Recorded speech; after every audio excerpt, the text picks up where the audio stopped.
Hi, this is Ian Franklin. I'm the founder of Infusion 55, and this is another one of our In Conversation With that we have a series of within Infusion 55. And today, absolutely delighted to have my guest, who is Lucy J. Parker. Now, Lucy is known to quite a few people in the real estate industry. She's the CEO of the Lucy J. Parker Real Estate, based out in Dubai. But bringing you on board, Lucy, with this conversation, can you just explain to us who you are? What Absolutely. is Lucy Parker? Why did you end up in Dubai? Absolutely. How long have you got? As I've long got as you need. a long while, Lucy. So yeah, I mean, quite rightly, I've lived here in Dubai for the last 14 years. And before that, I was next door in Oman for 6 years. So I've been in the Gulf 20 years, Ian, and the whole time selling real estate. So first in Oman and then here in the UAE, Dubai and Abu Dhabi and Ras Al Khaimah.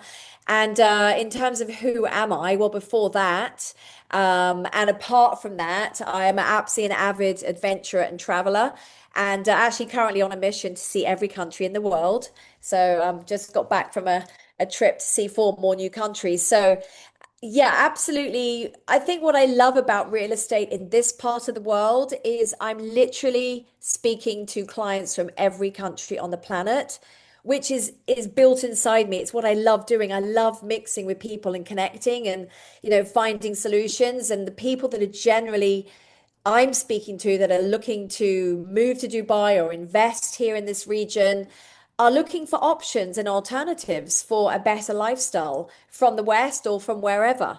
And that, works very closely with what I looked for myself. So I just feel like I'm the right person to be able to help hold people's hand through the process and why move here.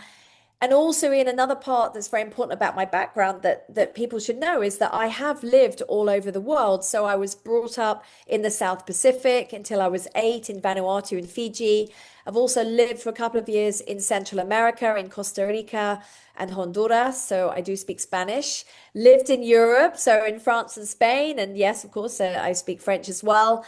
As well as living a little bit of time in Denmark and then here 20 years in the Gulf and my schooling years in the UK in Surrey from 8 to 18. So, I have lived on four continents and I've I've been very lucky to travel the world. So again, when I'm speaking to people that want to move here and are global and international, I do feel like I can relate. So I hope that answers your question and, can introduce me a little bit to people.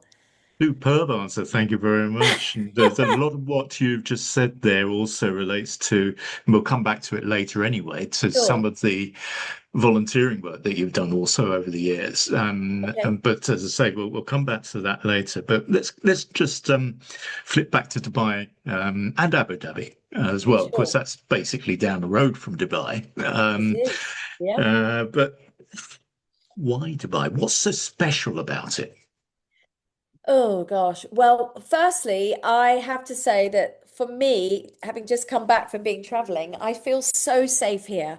And I mean, everyone talks about how safe it is in Dubai, but it genuinely is true. Like I can walk around in the middle of the night in a park on my mobile phone and I don't look behind me. I have my money on me, my phone's out. I don't feel unsafe.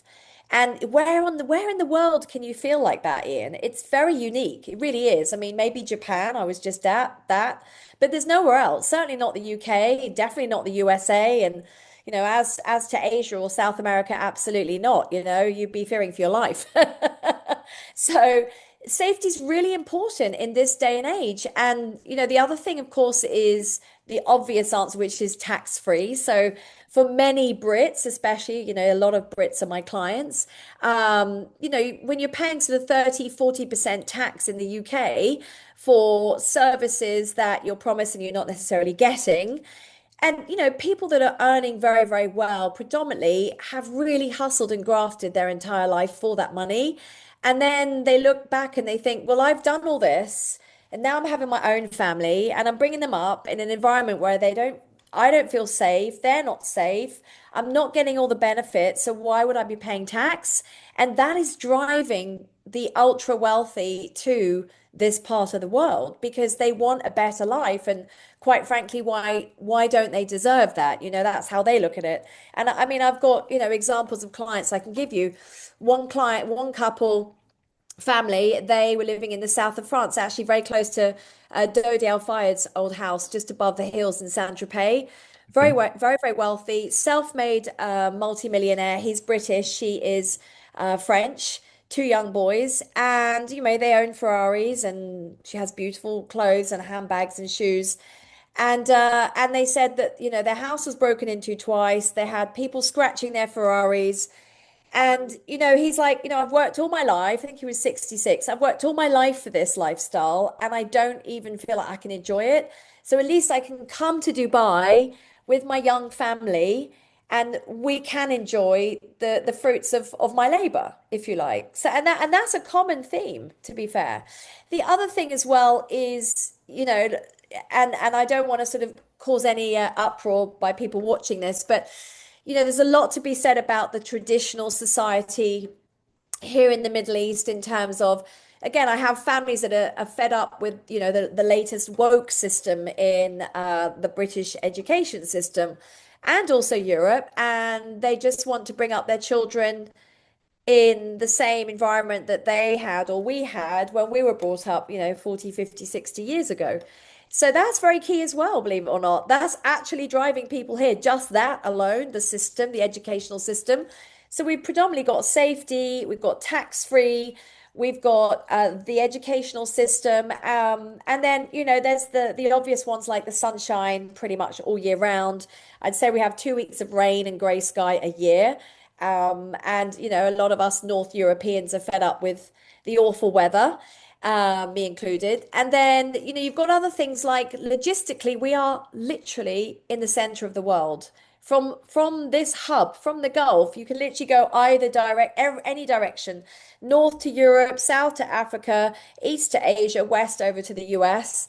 And I mean, they say the statistic is that 70% of the world is within 7 hours flight of us. And you certainly can't say that from the UK. You can't say that from the US, or Far East. So, that is obviously why, Dubai and Abu Dhabi have become such great aviation hubs. Um, and then, if I was to carry on, then I would say the next best thing, and it's really, really more apparent by the day, is the global talent pool here. I mean, the best of the best, the best in tech. We've got all the tech guys from India, and then we've got all of the AI and the systems from China coming in and Asia. But we're still close enough to Europe for, to be near all the financial institutions. And yes, North America is further away on a flight and time zones, but it's not impossible either, especially with the great Emirates Airlines these days. So I do feel that those are the main reasons why my clients are calling me and speaking to me about moving to Dubai. Yeah, I mean, there's other smaller reasons, but they're the predominant ones. And of course, you have one of the greatest hotels in the world, of course, Well, yes. the I mean, Burj Al not, yeah, Arab. exactly. Well, Mm. well, that's actually just closed down, believe it or not, for renovation for 18 months. Has it? And Right. yeah, and it was, just so you know, because I know people are going to be thinking, oh, well, we know why that was closed down. It wasn't closed down because of the conflict, because everybody says that. I actually happen to know, because I'm part of the beach club there, that they were planning to close that down from last summer. And I don't know why it got delayed. So, but yeah, I mean, that has been in need of a revamp for quite a while, because it's, iconic, but it's 26 years old now. So Mm. 27 years old. So yeah, so that's just closed down right It's one now. of the main images that people have in their mind of Dubai, isn't it? Yeah. Yeah, absolutely. And we've now got really great hotels. So, the Royal Atlantis, also right next to the Burj Al Arab. It's less known, but I would say it's the best hotel in the city, which is the Masa Al Arab. So it literally looks straight at the Burj Al Arab. It's on that beach right there by the sea. That's the best hotel I believe in Dubai today. But yeah, I mean, it's iconic. But yeah, our hotels, our malls, our beaches. And we do actually have a lot of other things to do, believe it or not. People think there's nothing to do except hotels, beaches, and malls. But we have got the mountains up in Ras Al Khaimah. We've got the beautiful mangroves that you can kayak through in Abu Dhabi. To be fair, Abu Dhabi has been such a secret for so long, but the beaches in Abu Dhabi, I think, are way better than Dubai. There's a lot more islets and islands and coves in Abu Dhabi, and that coastline going down there is absolutely superb. So, yeah, there's a lot more to do than people think. You kind of preempted my next question to you, actually, Okay. is, what is Yeah. really the difference between the two? Sure. Well, believe it or not, so obviously for those watching, the country is called the United Arab Emirates, and the Emirates are seven Emirates. Now, believe it or not, the capital of the UAE is Abu Dhabi. It is not Dubai.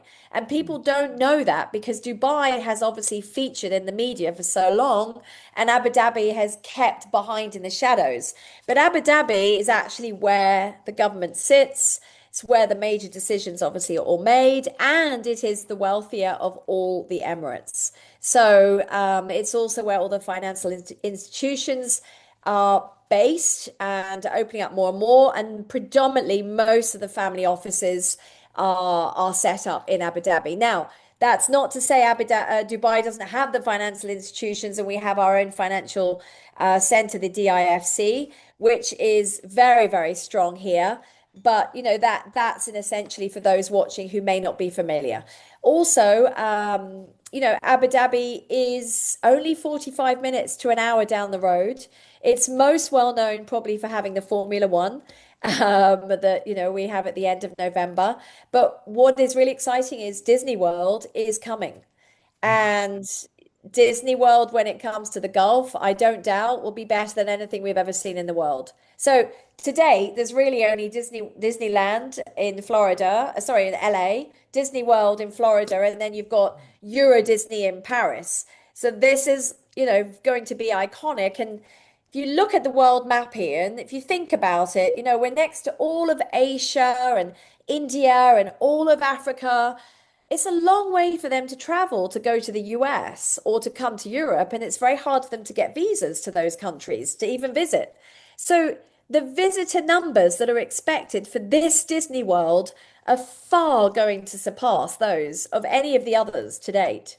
So that is why Abu Dhabi is coming on the map fast for that and the family offices. What will be interesting also with Disney World appearing there is, of course, like major developments such as that, it Yeah. creates new business. But what is Yeah. Dubai itself like for somebody who wants to start up in business? Oh, it's so pro entrepreneurs and new business. It's untrue. I mean, you can set up a business here in literally one day. There's various platforms that they'll do your business account. You can have like an actual visa within hours. You can have an influencer visa. You can have a digital nomad visa. You can have a retiree visa, as well as, like a business owner visa, or you can even get a visa, obviously, for buying real estate. So they're very, very pro entrepreneurs. There's all sorts of platforms and startup like incubator companies if you want to work, on through their offices and with their systems as well.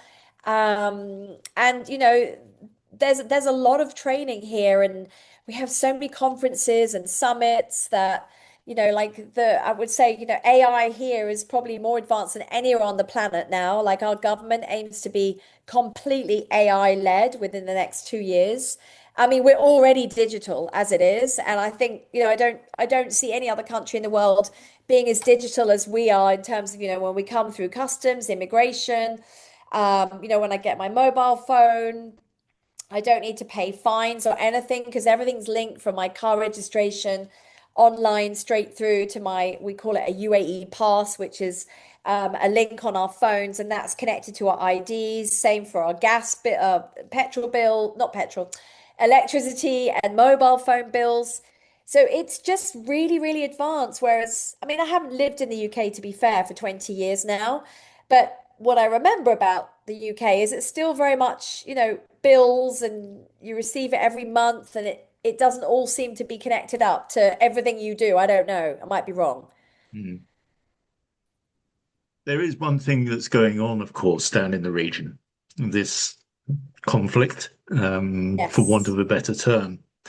Now, here in the UK, we've seen pictures on the news of what's happening down there, of course. But what is it really like there at the moment? Well, it's absolutely fine. I mean, look, when the conflict started on the 28th of February, I'll be very honest with you, the first missile that we actually heard, like nobody expected it. I mean, I was just sat there getting on with my day. I think it was a weekend. And I don't know if you've ever been in an earthquake, and you don't know what an earthquake feels like, but the first time you feel it, you kind of think that's an earthquake, right? But no one's ever tr shown you what it is. Well, it was the same for me. I mean, no one imagines they're ever going to be in a war zone, shall we say, or in a situation where there's missiles coming over your head. But there I was sat, and I heard this bang, and it was absolutely a missile being intercepted. And I didn't know what to think. But then your telephones, we got text message alerts from the UAE government saying, please stay indoors and remain, in safety. And then about 20 minutes later, we got another message saying everything is safe, feel free to come out and there's no more threats. So we lived with that for about 5 weeks. Now, we didn't have a missile being intercepted every hour. It wasn't like that. It was probably, for the first few days, I would say perhaps I heard two or three bangs a day, if that. Um, but, sometimes I heard an alert, but there was no bang. So we had an alert to go to safety, but then we didn't hear anything. And it wasn't every day, it was perhaps every 3 days. So I think, in terms of the media and the news and what you saw online, I I think what happened was a lot of people got freaked out because they saw the Fairmont Hotel on the Palm, right? I know that was like a pivotal moment for a lot of people, especially tourists, because we all know the Palm Jumeirah. We all love and know these hotels along there. So what happened with that was that a missile was intercepted, and this is what's happened with every single time when there has been like a fire or something, is that the interception happens way up in the atmosphere, and the shrapnel that comes down may have caught light, just like, a firework that maybe Yeah. caught light when it landed. And so that happened to catch fire right in the front sort of car park valet area of the Fairmont Hotel on the Palm. And there was a fire and people took pictures, which they shouldn't have done. And of course, that landed on all the international press that, oh my God, there's a hotel that's been, bombed, etc., etc. So, obviously it was taken out of proportion. And by the way, I was in that hotel 2 days later having breakfast, and absolutely it was fine. So there we have it, right? But yeah, like of course it affected our lives. Of course it did. Suddenly everybody was online homeschooling. And so that meant nobody was out and about in the streets. Tourists were absolutely, scared and freaked out, which you would be, because if you don't know a country, you don't know its government and what it will or won't do for you.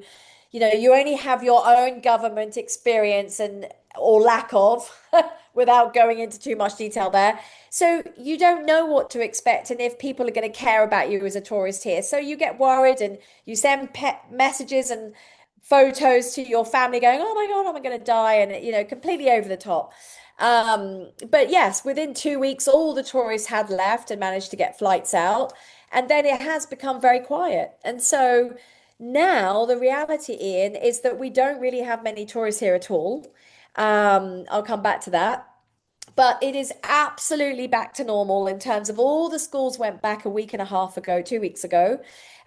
So all of us local expatriates and locals are back. The roads are absolutely packed, no exaggeration. And it's just that we're just missing a slice of our city, which is sad, which is all the tourism. And so, the hotels are really, really quiet in the week. And at the weekends, they're absolutely packed because they're offering amazing deals to us locals. And we all go and, obviously make the most of that. But coming back to, why are the tourists not here? It is essentially actually because of the Foreign Office advice warnings, which I don't think are correct. And what that's meant is that most people can't get travel insurance, right? So if you can't get travel insurance, a lot of people won't take that risk to travel overseas on a holiday with no insurance, which, I understand and I relate to because, I wouldn't travel anywhere in the world without travel insurance. So that element itself, I think, is stopping probably at least 60% of tourists here, sadly.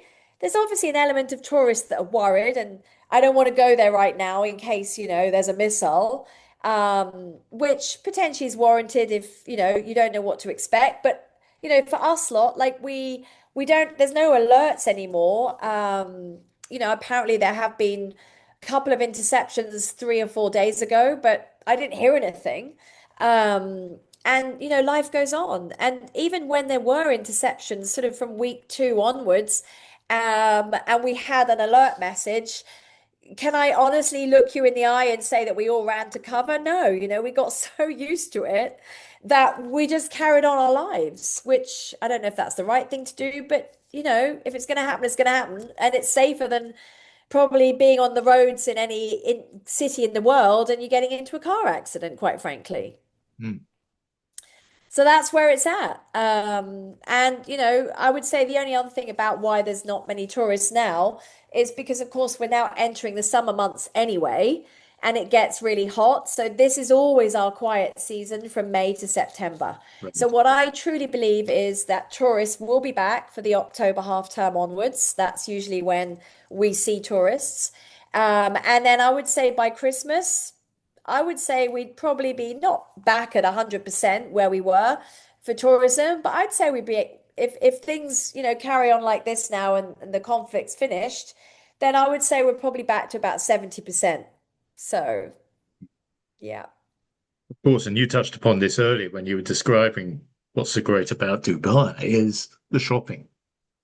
Oh, yeah. Oh, well, speaking And of shopping, you've guess. got the mall, of course, at the bottom of Burj Khalifa, and which is Yeah, one of the yeah. big, isn't it? One of the biggest. It's the largest mall in the world. Yeah, I thought it was, and yeah, Very topical, Ian. Guess what's just opened about 4 hours ago? You probably won't care as a man, but any women watching this, we just opened our third Primark in Dubai today. I do like So everyone's Primark. everyone's very excited about Primark. So that's literally been opening over the last 4 weeks. So yeah, that's the biggest news in fashion and shopping today, I have to admit. But you're right, we have the largest mall. Our malls are amazing. And like, is it cheaper here to buy clothes than Europe? No, no, definitely not.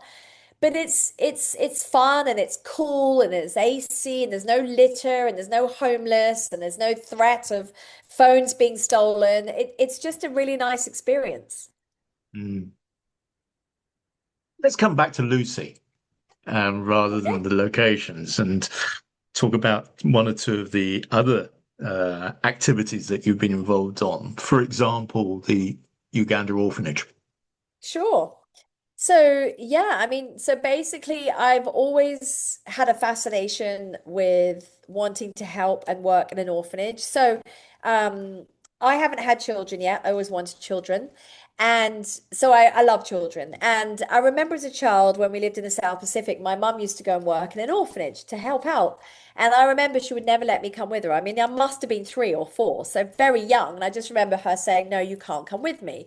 And I think that obviously stuck. And then I've obviously traveled to third world countries and really seen poverty right there in front of me and always wanted to do something. But financially, I was never in a position. Or so I thought. I mean, we're always better off than half, most of these children out there in the world. But so a couple of years ago, I decided that, I want to get involved and had a connection through Uganda through our real estate brokerage. So I trusted them because you've got to be very careful with charity and orphanages, right? There could be a front door and a back door to something very different we won't go into, but you can imagine. So I'd done all the right due diligence and yeah, found this lovely orphanage run by two amazing girls from the US, both are missionaries, and they live in Uganda permanently, and they've both adopted 2 children each. And so started going there once a year for a week. And I was doing it for myself, for my own fulfillment to help the children. And then because I'm very loud on social media, people started saying, "Oh, how can I help, Lucy? How can I help? How can I get involved?" And I was like, "Oh, okay. Actually, your voice can really, really help those less fortunate and you don't realize it." So then I put out sort of to take people back with me because a lot of people, they don't really know who to get started with and how to arrange a trip like that. And if it's easier if someone else knows everything, right? So I took a couple of people last year with me and a lot of donations from just even my community here in Dubai. And I mean, there's some extremely wealthy people here that were giving me things for the babies. I mean, I'm not joking. Like, you know, Gucci and Ralph Lauren, brand new baby grows and, stuff that is going to like little beautiful babies in Uganda. But they've just not used the clothes or they've used them once and they've given me baby bottles to take. So I've been completely inundated, completely in awe of the kindness of strangers here. And yeah, it's just sort of gone from strength to strength. And then what I wanted to do was, um, you know, when I was when I'm selling real estate, I wanted to give a percentage of what I earn. So it's kind of like buy a house, give a house kind of thing. That's my motto. So, when people are investing in real estate with me, then, they know that a percentage of that will be going towards the children there. And I do want to look at working with other orphanages around the world. I've got a trip planned to Bangladesh later on this year, another new country to cross off my list. And I have a feeling that there might be a lot that I can do in Bangladesh because I know it's one of the poorest countries on the planet. So yes, I'm always open to looking at opportunities. So I mean, anyone watching or listening, if they know of opportunities in orphanages, but I'm very cautious as to who I'm working alongside and who's running the orphanage and what they're actually doing with the funds. So that's another reason, Ian. I had to travel there the first time and experience it for myself. And, day to day, I was living with the girls, seeing what they were doing and how they were running and managing it and, interacting with the children. And it was lovely, really nice. So yeah, that's where we're at. That's wonderful. That's wonderful. Yeah. And yeah, and viewers of this, as Lucy's just mentioned, that please do touch base if you know of an orphanage that could be of interest, shall we say? Yeah, I'm thinking absolutely. of an alternative term, but I can't. But that would Yeah, be the appropriate way yeah, of describing that. But also absolutely. another thing I noticed about you is coming back to Dubai is water. Water for Water. Dubai, water for the workers. Okay. Tell me more. You mean, oh, on my LinkedIn profile? Yes. Ah, yes, okay. So yeah, no, that's interesting. So what happens is every year we have two parts to this, right? So we have Eid that's just coming up. So, for those who are not familiar with the Islamic calendar, obviously we have the 30 days of Ramadan, and at the end of Ramadan, they celebrate with a festival called Eid. And then 60 days after that, they have another Eid. So, there's the first Eid and the second Eid. It's the clearest way to say it to people. So, we're about to enter the second Eid, right? Because Ramadan was way back now. And so what happens is, at this time, especially, and during Ramadan, we sort of acknowledge all the workers on the construction sites, but he's also the workers out gardening and especially in the heat here in Dubai. And, they don't have a lot. Of course, they get fed, but, it's tough for them. So there's an organization where you can go and give your time and you can hand out food and give some money to then give food and meals to the workers and water. And you can actually be part of it. You can either silently donate money or you can go and actually be part of it and handing out water and food. And for some people, they might not want to be like in the forefront of it with everyone there, but I'm very happy to do that. So yeah, I've done that. I haven't done that actually recently, and to be fair, for the last couple of years, but I did it, a couple of years ago, and it was lovely. The faces of the workers, they're really grateful because they probably feel like they're forgotten, and they're up there high building those skyscrapers, and nobody cares about them. But the one thing I have seen about the UAE is more and more. I feel like we really are truly grateful for those who are working hard behind the scenes, and even the guys on the bikes, like everybody has deliveries all the time now, the Kareems and the Ubers, etc., the Uber drivers and the Uber bikers. So we recognize them and we want to So give there is back. a focus on human rights and other things there as well. Oh yeah, very much so. Do you know, like even now, people put out water, like bottles of water at the front of their house. I mean, it's a bit harder here because there's no one that's really walking past my house. But when I lived in an apartment building, we would like in our corridor of apartments, no joke, we'd put out little bottles of water new.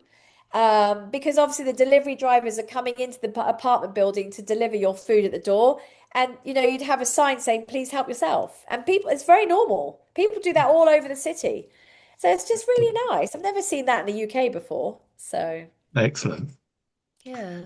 And there's another gentleman who you've met once or twice. His name is Branson, Richard Once. Branson. Yes, yes. Tell us about that. Well, so yeah, so basically when I was growing up, and I mean I'm 51, so it's quite a while ago now, there was really nothing out there. There was certainly no internet and websites about entrepreneurship, and I was brought up in a family where, I had a lovely upbringing, but there were no entrepreneurs around me at all. So if I wasn't curious and reading books and, looking at the media and the newspapers in those days, I wouldn't have known anything different. And I really, really remember Richard Branson because of his book, Losing My Virginity, which I read at, I think I must have been like 17, 18 years of age. And obviously it was all about his journey into, entrepreneurship. And I was always in awe of him. And I followed him and obviously his rise. And then because he loves adventure and travel, that really, stuck with me and related to me. And I said to myself, one day I would love to meet Richard Branson. And it's just quite incredible that it happened. And it just happened. It happened the last year because I went to an event and well, funnily enough, the year before, I love sailing, right? So I was in the British Virgin Islands sailing, and we actually sailed past Necker Island.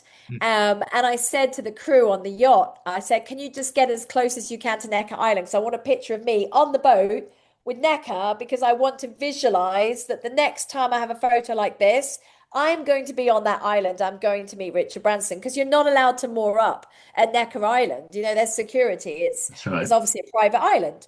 So, and that was literally not even a year, and I didn't know it yet. I didn't know that within a year I'd be there, right?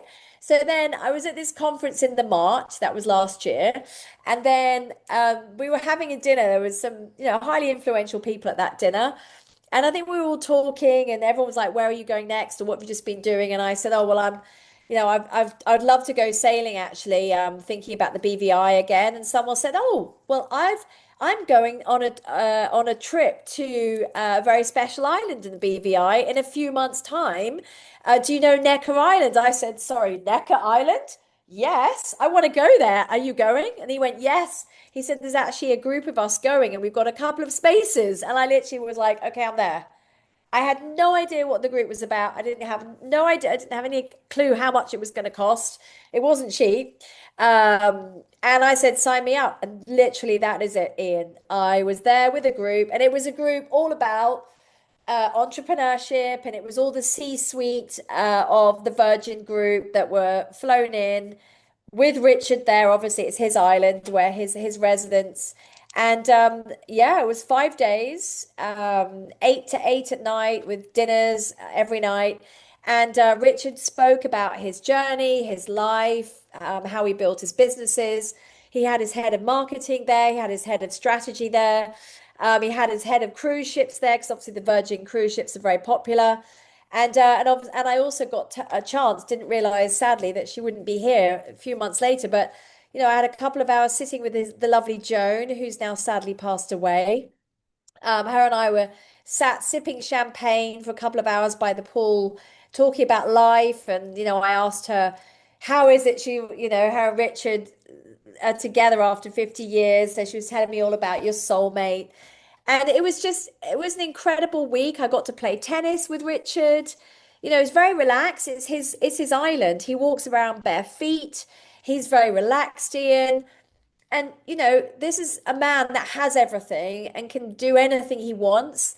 And what I noticed was his main focus, and I think he's 76 now, his main focus is all about health. So everything he does is about his health. So, every day he's up at 6 a.m. and he has a top professional tennis coach who lives permanently on the island. He plays tennis with her from 6 to 8 a.m. every day without fail, right? Every day. So he's a very good tennis player. He then plays chess. I think there must be a chessboard in about 25 different locations around the I island, big, I small. love playing chess, and that's Yeah. it's one of my Yeah. yearnings is to actually play with him on that. So Oh yeah. So I Mm, didn't get to play chess, but we did get to stand and watch him playing with someone. But he's very, very serious about his chess. And of course, it's great for your mind, keeping yourself active as you get older. And then he mountain bikes on the next island, Virgin Gorda, about twice a week.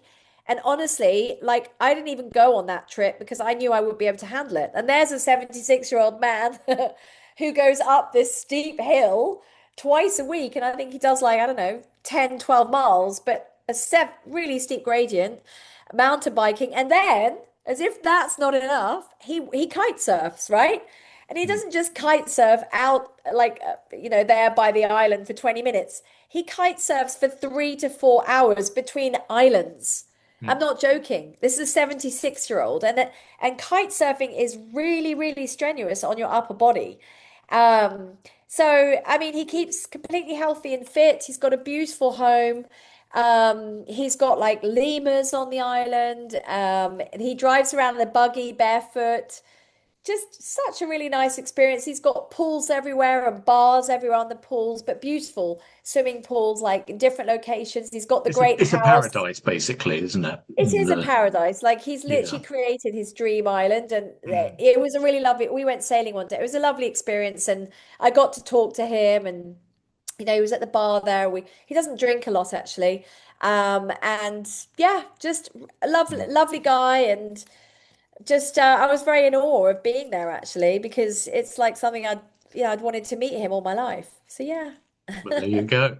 there we go. So anything's possible if you visualize it. Exactly, exactly.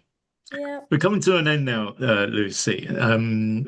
I would imagine that quite a few people will be very interested in connecting with you in some way, whether it Absolutely. be to talk about UAE or whether it's Yeah. talking about you or whatever the case may be, and of course, orphanages. Yeah. What's the best route to connect with you? Yeah. I mean, look, there's a couple of ways. I'm on LinkedIn. So Lucy J. Parker, Lucy Parker, I think on LinkedIn. I have a YouTube channel for real estate. So if you want to learn more about, Dubai, Abu Dhabi, then it's Lucy J. Yes, Parker. I was going to ask you about that, and Yeah, I'm glad you sure. reminded me. Your social media, you mentioned social media earlier, Yeah. actually. Can you just touch upon what you are doing on YouTube and other social media? Yeah, sure. So, actually, like I've always loved presenting and being on camera, to be fair. And then, of course, with YouTube, it's so easy to do that these days. So, in 2019, I decided to start a YouTube channel because a year previously, I'd done a video live on LinkedIn, and we're talking like 2017, so not now. And in 2017, I got 199,000 views in a week on a penthouse that I had in New York in the 157 building on Central Park.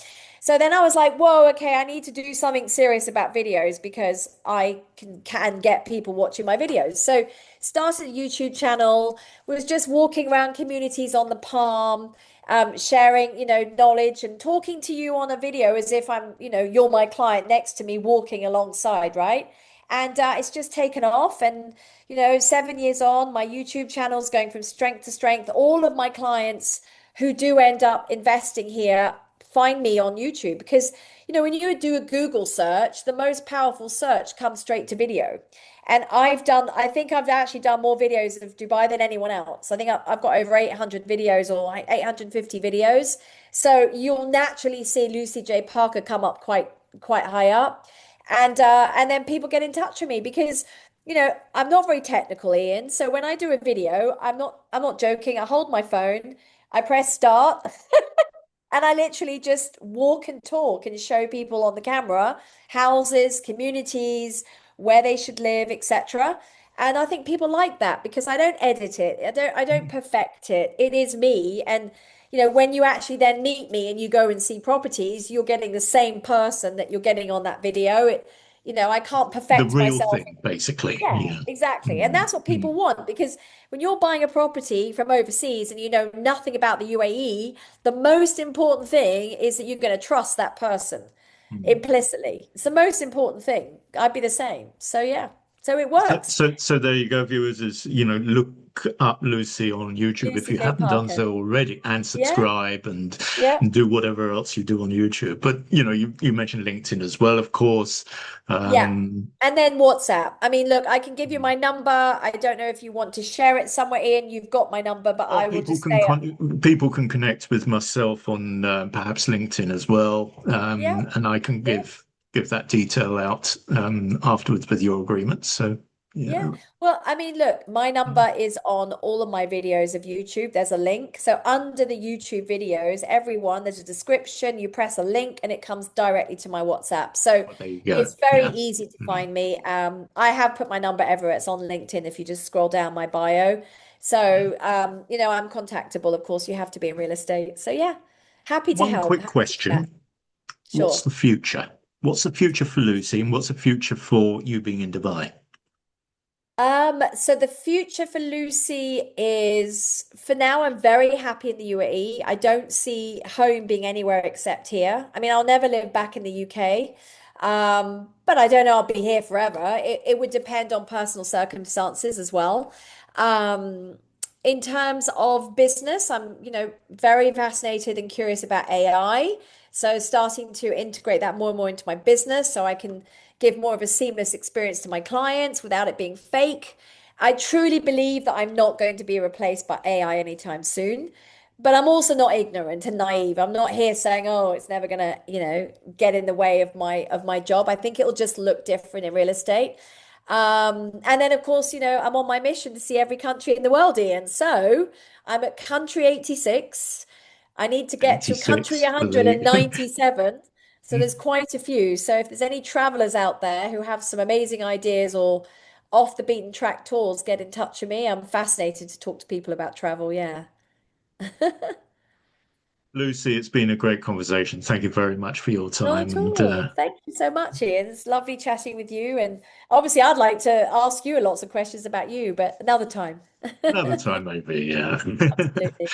But thank you very much. And viewers, this will be up on LinkedIn, it will be up on SoundCloud, it will be up on the Infusion 55 YouTube channel. It will also be up on Spotify, not immediately, but over the next couple of weeks as well, because we're just setting up Spotify. But as I say, thank you so much, Lucy, for this. It's been great. And look forward to having further conversations. And Thank if you, anybody Ian. needs to Well, contact Lucy, other than through the ways that she mentioned a few minutes ago, you can also, of course, connect with myself through LinkedIn or through my email, ian@infusion5-5.com. Thank you very much and see you next time. thank you.